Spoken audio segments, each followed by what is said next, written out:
अजातशत्रु लगभग 493 ईपू एक मगध का एक प्रतापी सम्राट और बिंबिसार का पुत्र जिसने पिता को मारकर राज्य प्राप्त किया।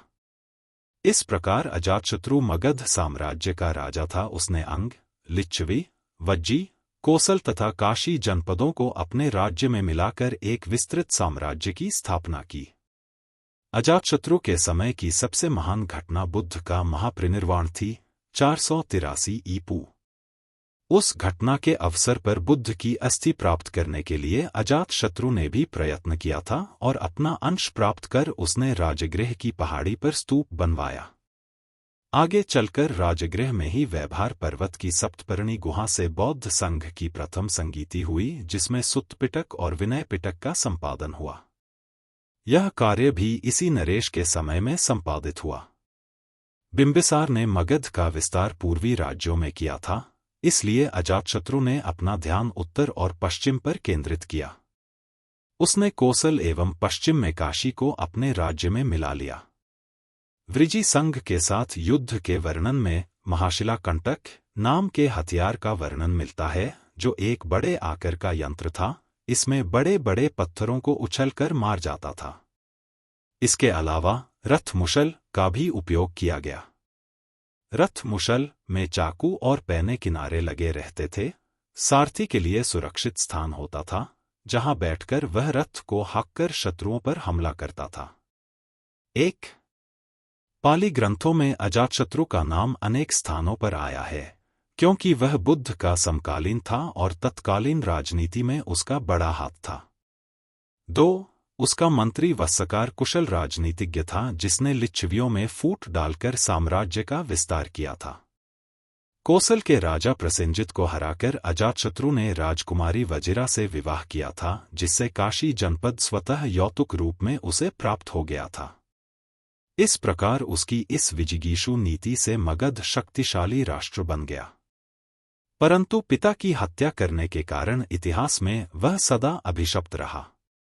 प्रसेनजित का राज्य कोसल के राजकुमार विदुडभ ने छीन में ही विदुडभ ने शाक्य प्रजातंत्र का ध्वंस किया था। मृत्यु इतिहासकारों द्वारा दर्ज अजातशत्रु की मृत्यु का खाता 535 ईसा पूर्व है। उनकी मृत्यु का खाता जैन और बौद्ध परंपराओं के बीच व्यापक रूप से भिन्न है। अन्य खाते उनकी मृत्यु के वर्ष के रूप में 460 ईसा पूर्व की ओर इशारा करते हैं। ऐसा विवरण मिलता है कि लगभग सभी ने अपने अपने पिता की हत्या की थी। इसलिए इतिहास में इन्हें पितृहंता वंश के नाम से भी जाना जाता है। जैन परंपरा जैन ग्रंथ आवश्यक चूर्णी के अनुसार अजातशत्रु भगवान महावीर से मिलने गए। अजातशत्रु ने पूछा, भंते चक्रवर्ती, विश्व सम्राट, उनकी मृत्यु के बाद कहाँ जाते हैं?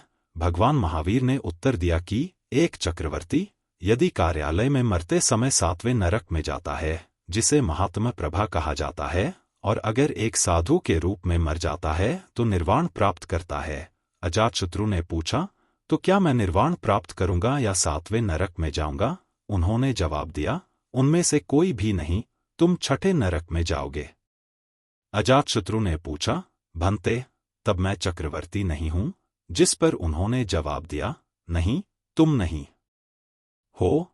इसने अजातशत्रु को विश्व सम्राट बनने के लिए चिंतित कर दिया।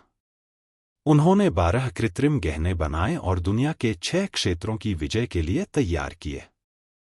लेकिन जब वह तिमिसरा गुफाओं में पहुंचा तो उसे एक संरक्षक देवता कृतमाल मिले, जिन्होंने कहा था, केवल चक्रवर्ती ही इस गुफा से गुजर सकते हैं। एक कालचक्र के आधे चक्र में 12 से अधिक चक्रवर्ती नहीं होते, और पहले से ही 12 चक्रवर्ती हो चुके हैं।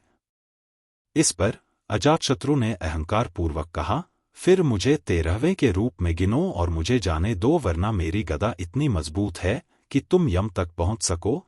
अजातशत्रु के अहंकार पर देवता क्रोधित हो गए और उन्होंने अपनी शक्ति से उसे मौके पर ही राख बना दिया। अजातशत्रु का तब तमःप्रभा नामक 6ठे नरक में पुनर्जन्म हुआ था।